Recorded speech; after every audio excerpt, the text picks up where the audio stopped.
विदुर प्रसंग, विदुर जी की कथा को सुनाया कि विदुर के घर भी भगवान चल के ही तो गए थे।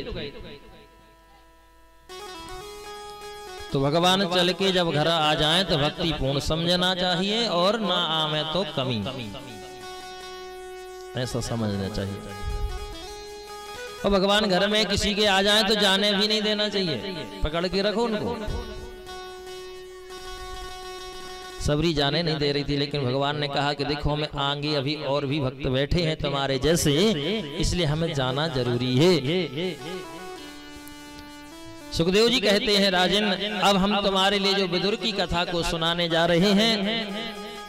बोले एक समय की बात है, विदुर जी महाराज धृतराष्ट्र की सभा के मंत्री थे और मंत्री होने के नाते इन्होंने एक बार दुर्योधन से कहा कि काम करो, तुम लड़ाई झगड़ा बंद करो, इसमें कोई सार तो है नहीं। अच्छा, लड़ाई झगड़ा करने में कोई लाभ किसी को आज तक हुआ? हानि चाहे जितनी हो गई हो। कहते हम और आप लड़ते हैं, दूसरों के जेब भरते हैं, भरते कि नहीं भरते? एक बार लड़ाई भर हो जाए फिर सोच लो महाराज, हर जगह पैसे लगते हैं, समय लगता है, हर चीज लगती है। इसलिए बोले विदुर जी कहते हैं लड़ाई झगड़ा बंद करो और कम से कम आधा आधा राजपाट नहीं दे सकते हो तो कम से कम 5 गांव उनको दे दो। पर दुर्योधन बड़ा क्रोधी था, लोभी भी था। बोले कुछ नहीं मिलेगा, वो आवे और हमसे युद्ध करें, पूरा ले जाए। कुछ लोग ऐसे अड़े रहते हैं। पर विदुर जी ने कहा देखो लड़ाई झगड़ा में सार तो है नहीं, दे दो, क्या जाता है। बात समझ में नहीं आई।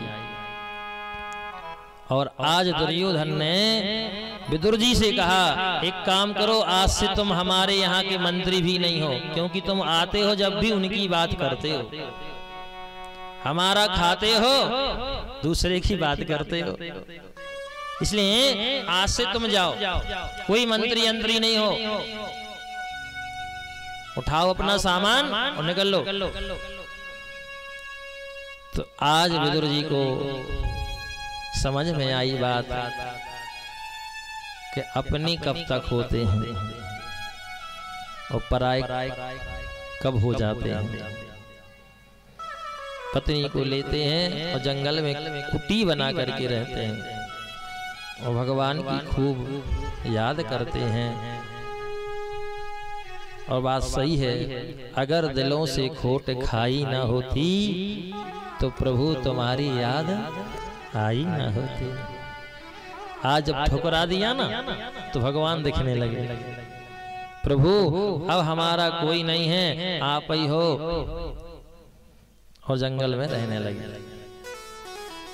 कुछ दिनों के बाद में सुखदेव जी कहते हैं राजन, कुछ दिनों के बाद में हस्तिनापुर में भगवान आ रहे हैं। सारी हस्तिनापुर दुल्हन की तरह सजा दी गई है और भगवान आए, सिंहासन पर बैठे,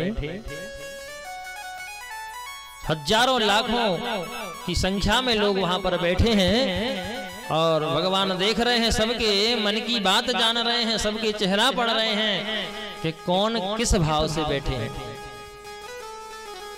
कोई सोच रहे हैं भगवान कह देते मांगो क्या चाहिए तो हम तो भैया घर मांग लेते। कोई कहता है हम तो नौकरी मांग लेंगे, कोई कहता है हम बच्चे मांगेंगे। हजारों लाखों की संख्या में ऐसे सोच करके लोग बैठे हैं। भगवान मन ही मन सोच रहे हैं ये सब स्वार्थी है, इसमें निस्वार्थ कोई नहीं बैठा है। सबसे पीछे विदुरानी बैठी हैं, विदुर की पत्नी, इनका नाम सुलभा है। सुलभा सुंदर लाभा, ये सुंदर सोच कर रही है कन्हैया, अब हमारे ये पति जो है ना ये मंत्री तो है नहीं, हम लोग तो सबसे पीछे बैठे हैं और आपसे मिल भी नहीं पाएंगे। और इतनी भरी सभा है, हम तो दूर से आप दिख रहे हो कि सिंहासन पे बैठे, लेकिन प्रभु इतनी भरी सभा में आप हमें देख लेते तो बड़ी कृपा हो जाती। और हाँ प्रभु, मेरा एक ही कहना है, हो सके तो आप मेरे घर जरूर आना। तो भगवान सबके मन की बात जान रहे हैं। विदुरानी काकी की मन की बात जान गए और माइक से बोल दिया, सभा में बोल दिया। जब दुर्योधन कहता है चलो प्रभु भोजन करो, हमारी मैया ने 56 प्रकार के व्यंजन बनाए। सुकन्या कहते हैं रे दुर्योधन, भोजन दो परिस्थितियों में होते हैं, या तो भोजन कराने वाले के अंदर भाव होवे या भोजन करने वाले के अंदर भूख होवे। सो हमारे अंदर भूख नहीं है, तुम्हारे शब्द सुन के ही भूख भाग गई। और तुम्हारे अंदर भाव नहीं है, और मेरा निमंत्रण तो विदुरानी काकी के यहाँ पर है। जान गए मन की कि नहीं जान? अब हम लोग क्यों भगवान को बताते रहते, भगवान हमें गाड़ी चाहने हैं, भगवान हमारे मोड़ा को ब्याह हो जावे, मोड़ी को ब्याह हो जावे, कभी जानत नहीं है। बता भगवान मन ही मन हंसते हमारे इंसान, ऐसे बता रहा है जैसे हमको कुछ जानत न हो। एक बेटा मतारी बाप के सामने हुआ और वो लौट के कहे तुम क्या जानते हो, तो मतारी बाप भी हंसते हैं, वाह हमारे सामने ही जन्म हुआ और हम कुछ नहीं जानते, तुम कल के है सब जानते हो। तो ऐसे ही परमात्मा है, भगवान को जनाने की जरूरत नहीं है। जो जानहि ताहि तेओ जनाई, जो जानहि ताहि तेओ जनाई। जो जानते ताहि, जो जानत ताहि देओ जनाई। जानत तो माही तो मई होई जाई। जानत तो माही तो मई हो जाई।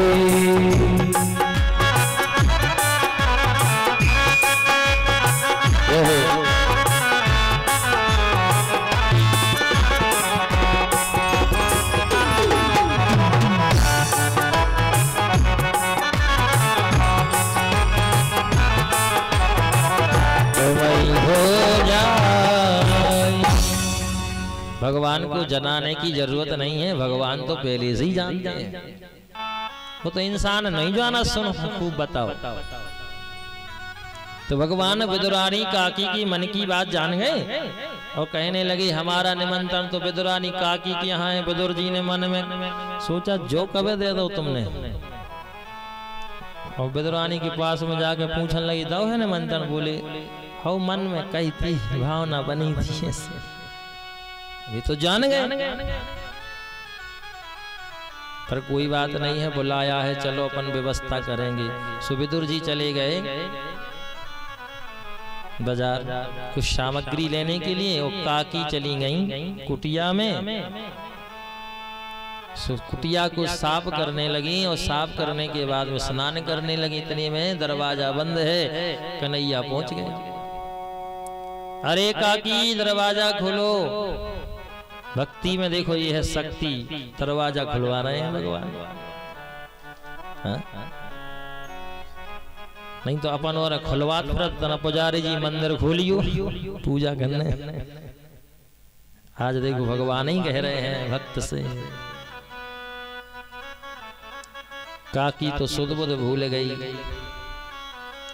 और भाव में आकर के रो पड़ी। आहा मेरे प्रभु मेरे घर आए हैं, धन्य हो गई, मेरा तो आज भाग्यों का उदय हो गया। मैंने तो ऐसे ही मन से कहा मेरे प्रभु सब जान गए, पर हम इनको कहाँ बिठाएं।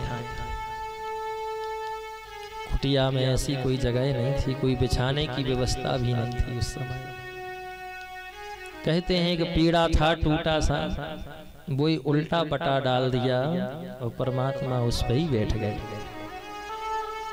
पेट पे हाथ रख के कहते हैं काकी घर में कुछ हो तो बड़ी कृपा होता है। आज भगवान मुँह से मांग रहे हैं और ये सबसे नहीं मांगते हैं। जिनके अंदर भाव होता है उन्हीं से परमात्मा मांगते भी हैं। आज काकी ने देखा घर में कुछ है नहीं, पति देव बाजार गए हैं, पता नहीं कब आएंगे। सो कदली वन में गई है, केरों की गहर ले आई है, अच्छे केला है। पर हे प्रभु हम क्या करें, आपको भूख लगी है, ये तो कह नहीं सकते हैं कि थोड़ी देर रुक जाएगी।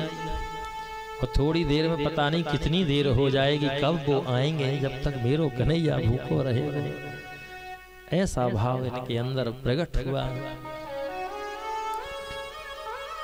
पत्तल ले आई है, पत्तल बिछाती है और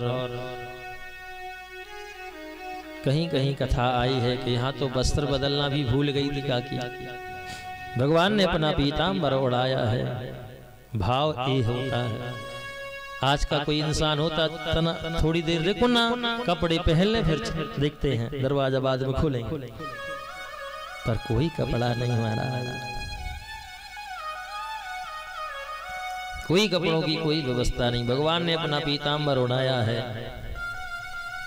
यहाँ पत्तल बिछाई है, पत्तल में छिलका छील छील के रखती जा रही है और गरी गरी फेंक रही है। यहाँ भगवान को भी मालूम नहीं है कि हम छिलका खा रहे हैं, और यहाँ विदुरानी को भी पता नहीं है कि हम छिलका खवाए रहे हैं। भाव ये है, भक्त और भगवान का भाव ये है, जिस चीज में या जिस कार्य में हमें पता ना चले वो काम है ईश्वर का, और जिस काम को करते समय पता चले वही काम है इंसान का। बोलो वृंदावन बिहारी लाल जी। भगवान के काम में कोई पता नहीं चलता, और भक्ति में भी भाव में आकर के कोई पता नहीं चलता हम क्या कर रहे हैं। पागल जैसे हो जाते जो भक्त होते, लोग उनको पगला ही कह देते हैं। मीरा को कई लोगों ने पागल बना दिया, तुलसीदास को पागल बना दिया, लेकिन कोई किसी का पागल, कोई किसी का पागल, कोई धन का पागल, कोई वैभव का पागल, कोई मकान का पागल, कोई बच्चों का पागल, कोई बीवी का पागल। पर मेरे राम तो ऐसे पागल बने जैसा कोई पागल ना बने। हम तो उनके पागल बने। किसके पागल बनोगे?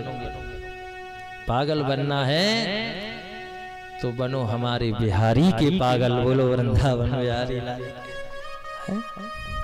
संसार में पागल मत बनो, भक्ति भाव भजन के पागल बनो, कथा के पागल बनो तो ओरिजिनल पागल कहलाओगे। ये सब नकली पागल है।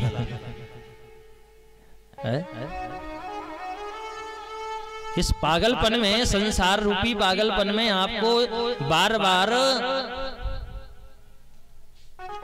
करंट लगवाना पड़ेगा, जब जाके ठीक हो पाओगे। पर इसमें करंट की जरूरत नहीं है, इसमें भजन की जरूरत है। सच्चा पागल तो वो है जो मेरे बिहारी का पागल है। ये सब नकली पागल है। धन वैभव के पागल नकली हैं सब। ओरिजिनल पागल परमात्मा का पागल, जो विदुरानी काकी है पागल जैसी। विदुर पागल नहीं है, वो तो फॉर्मेलिटी निभाने के लिए बाजार चले गए, कुछ व्यवस्था करनी पड़ेगी। आ रहे हैं ना, अब बोला तो नहीं था पर मन में हमारी पत्नी के विचार आ गया होगा तो ले वो आ सकते हैं, चलो तो माखन मिश्री ले आए। तो ये सब फॉर्मेलिटी है। ओरिजिनलता तो ये है कि कुछ नहीं था तो छिलके ही खवा रही है। भगवान छिलका में भी स्वाद ले लेके खा रहे हैं। इतने में विदुर जी आए, और जैसे ही विदुर जी आकर के देखने लगे तो पत्नी को देखा। अरे बावली है गई क्या, पागल हो गई, क्या कर रही है? ये द्वारकाधीश हैं, छिलका खवा रही है। विदुरानी ने कहा क्या हो गया, क्यों चिल्लाते हो? हम भोजन करा रहे हैं, आपको दिख नहीं रहा? ले ऐसी पागल है। इसको ये मालूम नहीं है कि हम छिलका खवा रहे हैं कि गरी खवा रहे हैं, फिर भी बोल रहे आपको मालूम नहीं। हम बताओ, देखो इतने दिन में आए प्रभु, उनको हम भोजन करा रहे हैं और तुम क्या कह रहे हो, बोलो। अरे भाग्यवान, हम ये कह रहे हैं आप भोजन करा रही हो, ठीक करा रही हो, लेकिन देखो तो पहले गरी का ढेर लग गया है और छिलका खवा रही है। अरे राम राम, अब तारीसी खुल गई। अरे प्रभु, हम छिलका खवा रहे थे तो आप हमें बता देते। कन्हैया कहते हमें पता होता तो हम बता देते, हमें भी तो पता ना चलो कि हम गरी खा रहे हैं कि छिलका खा रहे हैं। अरे राम राम, विदुर जी तो देख के पागल हो गए कि क्या चल रहा है। विदुर जी भगवान के सामने हाथ जोड़ के कहते प्रभु क्षमा करना, ये मेरी पत्नी पागल है, ये कुछ नहीं जानती, बाकी तो सब जानती पर ये सब नहीं जानती क्या करना कहाँ नहीं। कन्हैया मन में सोच रहे हैं काका, इसमें सिर्फ हमारी काकी की गलती ना है, इसमें मेरी भी गलती है, इसलिए रहने दो, कोई गलती नहीं है, सब सही है। बाजार से माखन मिश्री लेके आए, कन्हैया थोड़ी माखन मिश्री पाओ ना। यहाँ पर भगवान सोच रहे हैं अगर नहीं पाएंगे तो इनको बुरा लग सकता है, इसलिए हाँ चलो ले आओ, तुम्हारी माखन मिश्री भी पाले। अब जैसे महाराज माखन मिश्री पाई, कन्हैया का स्वाद बदल गया। काका एक बात कहूं? हाँ हाँ लाला बोलो। बोले बात ये है, बुरा तो नहीं लगेगा, तू बता। बोले ना, बोले जो स्वाद उन छिलकों में था वो तुम्हारी माखन मिश्री में स्वाद बिल्कुल नहीं। विदुर जी ने कहा हे भगवान, हम इतनी मेहनत से तो ले आए, ढूंढ ढाड़ के ले आए, खोज करके ले आए, पैसा नहीं था फिर भी मांग के ले आए, आपने तो ऐसे ही बोल दिया। रो पड़े विदुर जी। देखो काका, मैंने पहले बोल दिया था आपको बुरा तो नहीं लगेगा, फिर देखो आपको बुरा लग गया। विदुर जी कहते हैं हमारे पास व्यवस्था नहीं थी, फिर भी हम व्यवस्था करके लाए हैं। कन्हैया ने कहा आप लाए तो हैं, ये तो ठीक है, लेकिन आपने बहुत कुछ सोच करके ये सामग्री लाई है। आएगा कन्हैया, क्या खवाएंगे, पैसे नहीं है, पैसा का तुमने कर्ज लिया, यही तो गलत किया, तुम्हें क्या जरूरत थी। अरे तुम्हारे घर में जो था हम वही ना खाते तो कहना, बस गलती तुम्हारी ये है, इसलिए स्वाद चेंज हो गया। रिश्तेदार वो होता है मैया जो दाल रोटी खाता है। आज भी अपने घर में जब रिश्तेदार आते हैं, भूख लगती है और कुछ नहीं होता तो बोले बनाओ मत, जो भी रखा है उसको ही हम पालेंगे, ऐसा होता ना, वो है रिश्तेदार। और मेहमान जो खाएं भी और पत्तल में छेद भी करें, कमी भी निकालें, मगजमारी करें, वे मेहमान।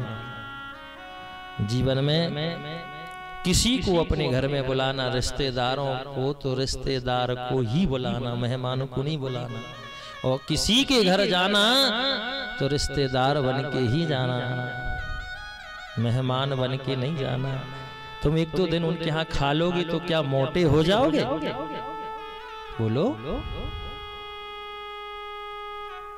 अगर आप कमी निकाल रहे हैं तो अगर एक दो दिन खा लोगे तो क्या बदल जाएगा तुम्हारा? घर में आके खा लेना, वहां भले रूखा सूखा खाओगे।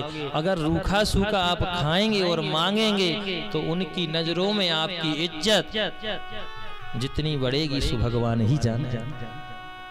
और मगजमारी करी और एक दो दिन हो गए और दुनिया की स्वाद की जरूरत तुम्हें पड़ी और मांग करी, उसी दिन से मन से उतर गए। लोग भी कहेंगे मोहल्ला, अरे फलाने रिश्तेदार तो ऐसा ही है, एक तो मुंह से मांगते हैं और जैसा तैसे हम व्यवस्था करते तो उसी में खाते। अरे इसमें तो नमक कम है, अरे इसमें तो ऐसी बनाई है भाई, मिठाई ठीक नहीं है। अब बताइए पूरे किए कराए पे पानी फेर के चले गए कि नहीं चले गए? आपका धन भी गया, समय भी गया और जो भाव से बनवाया था वो भी गया। गया कि नहीं? कितने अरमानों में पानी फेर के एक व्यक्ति चला जाता है। कन्हैया ने यही तो कहा, काका तुम्हारी सिर्फ एक गलती है, तुम्हारी गलती है कि तुमने कर्ज लेके ये माखन मिश्री खरीदी है। मेरी काकी ने देखो कोई कर्ज नहीं लिया, जो था सो पा लिया, बस ये अंतर में स्वाद बदल गया। विदुर जी कहते क्षमा करना प्रभु, आपकी लीला को कोई नहीं जान सकता। आप कहाँ कमी निकाल दी मैं, और कहाँ कमी अगर है उसकी पूर्ति कर दे मैं, ये तो आप ही जान सकते हैं। कन्हैया रो पड़े, काका अब मत रो, यहाँ काकी रो रही हैं, यहाँ कन्हैया रो रहे हैं, हाँ तीनों रो पड़े। भगवान कहते हैं अब हमें आगे भी जाना है। काकी कहती है, लाला हे द्वारकाधीश प्रभु, आज हमारी कुटिया को आपने धन्य कर दिया और हम भी धन्य हो गए, और आप जाने की क्यों कह रहे हैं? कन्हैया कहते हैं, काकी अगर नहीं जाएंगे तो आगे और भी ऐसे हमारे भक्त हैं जो हमें कई वर्षों से बुला रहे हैं, उनके यहाँ भी जाना है। और जब तुम्हें लगे हमारी कमी महसूस हो गए, तुम्हें याद कर लेना, तुम्हारे सामने हम खड़े हो जाएंगे। और क्या चाहते हो बताओ? यहाँ पर भगवान चले जाते हैं, और इसको कहा गया है कि सबसे ऊंची प्रेम सगाई। ये प्रेम की बात है। भगवान प्रेम के बंधन में ही बंधते हैं। आपके धन वैभव से तो दूर रहते हैं। उनको क्या कमी है तुम्हारे, और क्या जरूरत है तुम्हारे धन से? उनको कमी है क्या? उनसे तो अपन मांगते हैं। भगवान तो प्रेम का प्यारा है कि राम ही केवल प्रेम प्यारा, राम ही केवल प्रेम प्यारा, जान ले है जो जान निहारा, जान ले हो जो जान निहारा, सबसे सगाई सबसे ऊंची प्रेम सगाई। दुर्योधन की मेवा त्यागी, दुर्योधन की मेवा त्यागी, साखी विदुर घर खाई हो, घर खाई, सबसे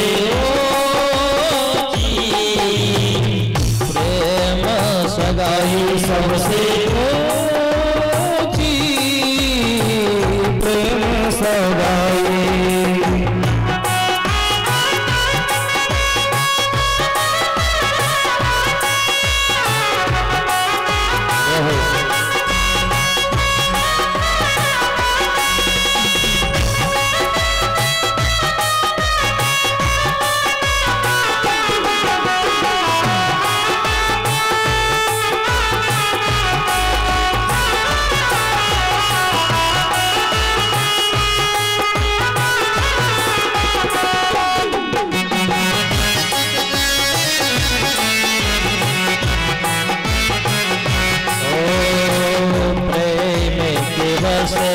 अर्जुन रथ हाको, प्रेम के बसे अर्जुन रथ हाको, प्रेम के बसे अर्जुन रथ हाको, प्रेम के बसे अर्जुन रथ हाको, भूल गए ठकुराई हो,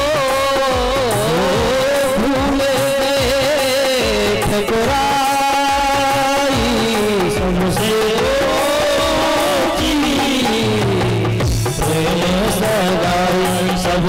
ऊंची प्रेम सगाई, वो सबसे ऊंची प्रेम सगाई। ऐसी प्रीत बड़ी वृंदावन, ऐसी प्रीत बड़ी वृंदावन, गोपिन नाच नचाई हो,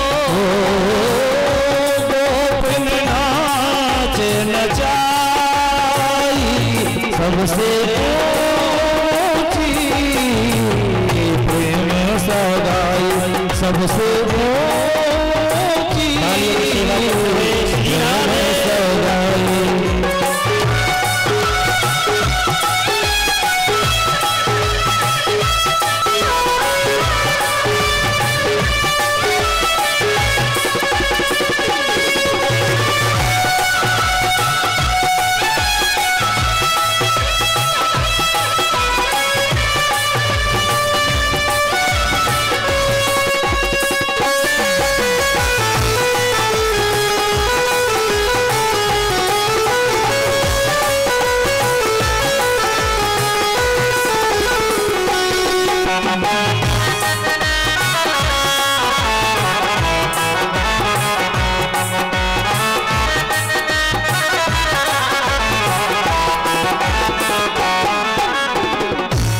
सबसे ऊंची प्रेम सगाई, सबसे ऊंची प्रेम सगाई, सबसे ऊंची प्रेम सगाई, सबसे ऊंची प्रेम सगाई।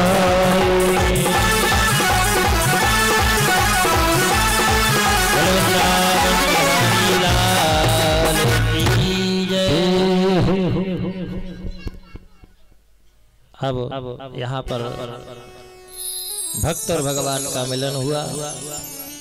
इसके बाद में श्री सुखदेव जी कहते हैं, एतौ पार्षदो मह्यम जय विजय वचो तदर्थी कृत्यमायदवो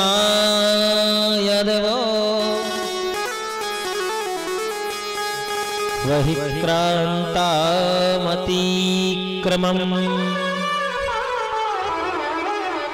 एतौ पार्षदो मह्यम, जय और विजय ये विचो। भगवान के दो द्वारपाल हैं जिनका नाम जय और विजय है। एक बार की बात है, सनत कुमार आए, जय और विजय दरवाजे पर खड़े थे। उन दोनों ने रोक दिया, अंदर नहीं जा सकते। क्यों? हमारे ही घर में हमको ही अंदर नहीं जाने दे रहे हो। हमारे ही घर में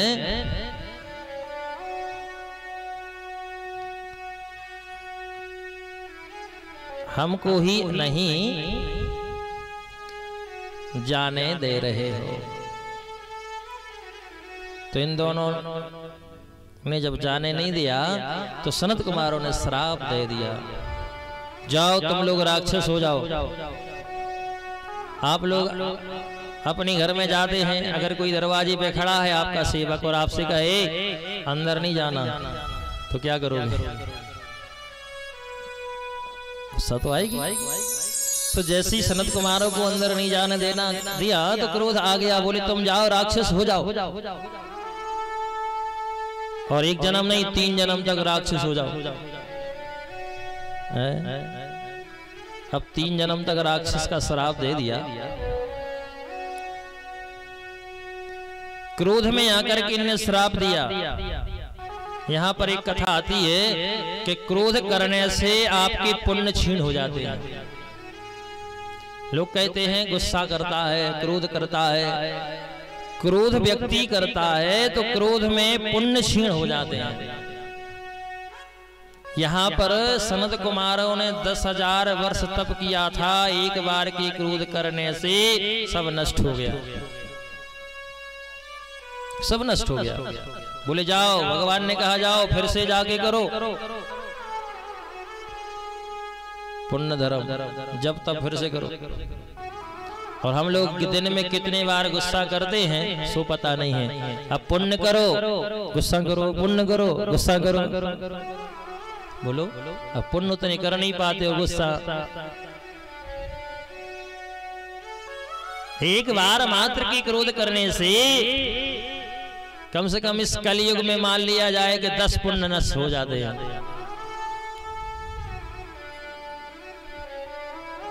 एक बार की गुस्सा से। अब फिर कैसे काम चलेगा? इसीलिए तो कुछ लोगों को मिलता नहीं है। पुण्य करते हैं, गुस्सा कर लेते हैं, सब स्वाहा, फिर करो, फिर गुस्सा करो, स्वाहा, सब नष्ट। सुखदेव जी कहते हैं राजन, यहाँ पर सनत कुमार फिर से जाते हैं और फिर से जाकर के तप और तपस्या करते हैं।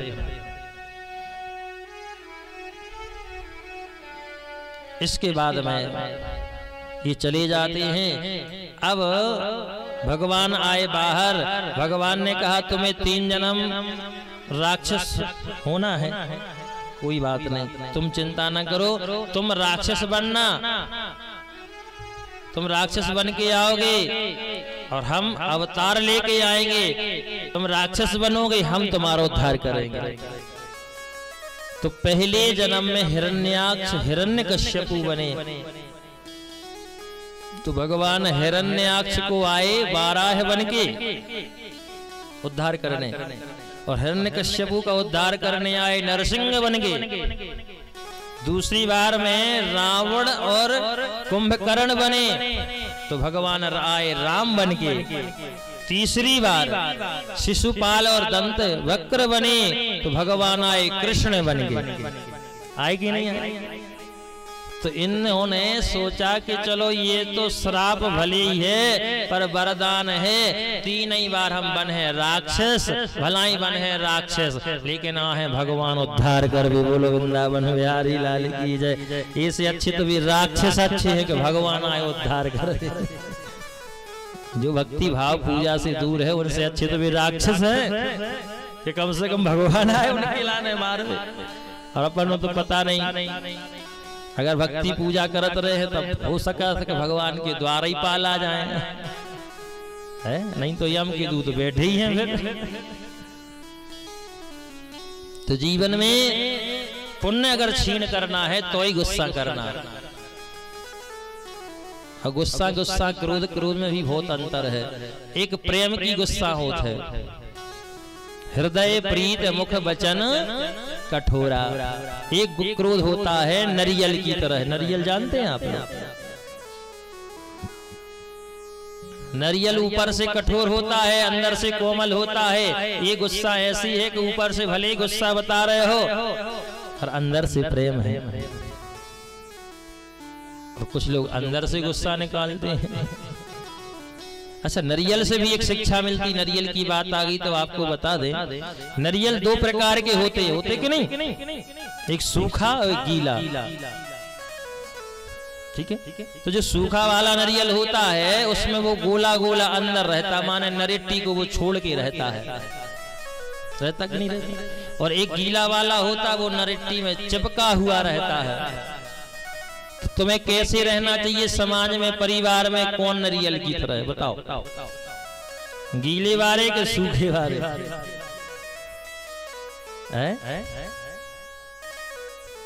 कछु भी कह दे, बताओ भैया कैसे रहना है समाज में? हमें सबको रहना चाहिए सूखे नरियल की तरह, कि रहना तो है लेकिन कार्य भी करना है समाज के, घर के, लेकिन सूखे नरियल की तरह रह के भी चिपक के नहीं रहना चाहिए। बोलो वृंदावन बिहारी लाल की जय। गीले नरियल की तरह, ठीक है? रहो परिवार में, समाज में, लेकिन रहो आत्मा में रहे परमात्मा, और संसार में परिवार में निभाओ फॉर्मेलिटी। आज के लोग भगवान से निभाते हैं फॉर्मेलिटी, और संसार में चिपक के रहते, मन होता धरे सब। तो कहने का तात्पर्य यही है, सूखे नारियल की तरह हमें जीवन में रहना चाहिए। समाज में रहो, परिवार में रहो, रहना है। नारियल गोला है, भीतर है, रह रहा है, लेकिन हमें भी घर में रहना है, लेकिन धीरे धीरे छोड़ करके और परमात्मा की ओर मुड़ करके रहना है। बोलो बाकी बिहारी लाल की। तो हृदय प्रीत मुख वचन कठोरा, हृदय में प्रेम होना चाहिए और वचनों से कठोर बोलो कि समझ जाए व्यक्ति। कछु आदमी बिना गुस्सा की समझत नहीं है, जा भी बात है, तो तना गुस्सा तो बता नहीं पर है, तो बा गुस्सा माफ है। इसके बाद में समय व्यतीत हुआ। आज हिरण्याक्ष नाम का जो दैत्य था, सारी पृथ्वी को अपने बस में करके ऊपर से क्या किया इसने कि जल में डुबा दिया, ऊपर से गंदगी लगा दी। एक दिन नारद जी आए, नारद जी को पकड़ा, बोले तुम अकेले बीना ही बजा के जानते हो कि लड़ना भिड़ना भी जानते हो, हमारी बाहुओं में खुजली हो रही है, सो एक काम करो तुम हमसे दो दो हाथ हो जाए। नारद जी ने कहा, अरे राम राम, बताओ जो कबहू लड़ो नहीं, लड़ाई की बात ही नहीं जाना। उनसे कह रहे भैया हमें लड़वो नहीं आते है, लेकिन हम ऐसी जगह तुम्हें लड़ा दे हैं, ऐसे डॉक्टर से इलाज करवा दे हैं, के तो खुजली मिट जाए ना खुजली बारों मिट जाए। तो एक काम करो, अभी हम आ रहे हैं और हम जा रहे हैं, तुम्हें डॉक्टर लेके आ रहे हैं। दौड़े दौड़े गए ब्रह्मा जी के पास। नारद जी, पिताजी। बोले क्या हुआ? बोले एक दैत्य हुआ, पकड़ लिया था आज हमें। सो ब्रह्मा जी को छींक आ गई, सुमाय से बराह भगवान प्रकट हो गए। बोलो ये बाराह भगवान की। बोले हमें क्या करना है? बोले तुम्हें नारद जी के साथ जाना है। नारद जी आगे आगे जा रहे, बारह पीछे पीछे जा रहे, हिरण्याक्ष को खूब समझा रहे पहले जाके। अच्छा, भगवान 3 बेर मौका देते व्यक्ति हो कि अब तक सुधर जा, अब तक समझ ले जाओ बात खिलाने, तो भी भगवान माफ कर देते हैं। 3 बार तो माफ कर देते हैं, तीसरी बार फिर भगवान भी माफ नहीं करता, इंसान तो दूर की बात। भगवान ने 3 बार समझाया, लेकिन ये तो राक्षस है, क्यों समझे? 12 भगवान ने उसकी गर्दन में अपना मुख जैसे ही धड़ाम से मारा तो गर्दन अलग और धड़ अलग हो गया। बोलो बाकी बिहारी सरकार की। इसके बाद में श्री सुखदेव जी महाराज कहते हैं, राजन ब्रह्मा जी की एक बेटा और है जिनका नाम है कर्दम। उससे पहले बताया है कि स्वयंभू मनु के यहाँ पर 3 बेटी हैं, 2 बेटा है, आकुति, देवहूति, प्रसूति। प्रसूति नाम की जो बेटी है वो दक्ष प्रजापति को ब्याई गई, आकुति नाम की जो है रुचि प्रजापति को ब्याई गई, और देवहूति नाम की जो बेटी है वो कर्दम को ब्याई गई। प्रसूति जो दक्ष के यहाँ ब्याई गई तो उनसे सती भई, और आकुति जो रुचि प्रजापति को ब्याई गई उनसे यज्ञ नारायण भय, और देवहूति जो कर्दम को ब्याई गई उनसे कपिल देव भगवान भय। महाराज विस्तार से सुनाए देवहूति प्रसंग। तो देवहूति का प्रसंग ऐसा है कि कर्दम ऋषि 10,000 वर्ष तक तप किया इन्होंने। इनके पिता ब्रह्मा जी ने कहा एक काम करो, तुम जाओ ब्याह कर ले, सो इन्हें ना ही कर रही पहले, और फिर मन में विचार आओ कि चलो विवाह होना चाहिए। और जैसे ही विवाह की सोच के बैठे, संकल्प लेके और भजन करने लगे, विवाह हो जाए, विवाह हो जाए। तो हम सब किसकी संतान हैं? हम लोग भी स्वयंभू मनु की संतान हैं। स्वयंभू मनु और सतरूपा, स्वयंभू मनु जो है ब्रह्मा के दाएं अंग से भय और सतरूपा बाएं अंग से, वहीं से स्त्री और पुरुष का भेद और कार्य शुरू हुआ, वहीं से सृष्टि आगे बढ़ी। वैसे कहना चाहिए हमारे जो दादा परदादा हैं वो ब्रह्मा हैं, ऐसे इसीलिए तो हम सब कहते भगवान की संतान है सब। और भगवान की संतान हो गए, कोई भगवान को पकड़े हैं, कोई गलत कर्मों को पकड़े। बोलो। तो कहने का तात्पर्य यही है, आज जो करदम है वो भी ब्रह्मा के बेटा हैं और स्वयंभू मनु भी उनके ही अंश से हुए हैं। और रामचरितमानस में भी लिखा है कि स्वयंभू मनु और सतरूपा, स्वयंभू मनु और सतरूपा, स्वयंभू मनु, स्वयंभू मनु और सतरूपा, जिनते नर भई सृष्टि अनूपा, जिनते नर भई सृष्टि अनूपा, जिनते नर भई सृष्टि अनूपा, जिनते नर भई सृष्टि अनूपा। स्वयंभू मनु से ही ये सृष्टि आगे बढ़ी। अब यहाँ पर करदम जी बैठे हैं, विवाह हो जाए। अब भगवान ने मन में विचार किया, जी तो संकल्प ही लेके बैठे हैं विवाह हो जाए। तो स्वयंभू मनु के पास में गए, जो तुम्हारी देहूती नाम की बेटी है उनको ब्याह न हो तो तुम करदम जी के संगे कर दो।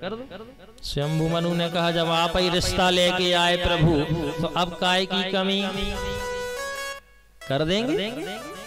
सतरूपा और स्वयंभू मनु अपनी बेटी को लेके जाते हैं और करदम जी के साथ में विवाह करते हैं। करदम जी ने एक शर्त रखी, हम विवाह तो करेंगे लेकिन जैसे ही एक बेटा होगा और हम तुरंत जंगल चले जाएंगे।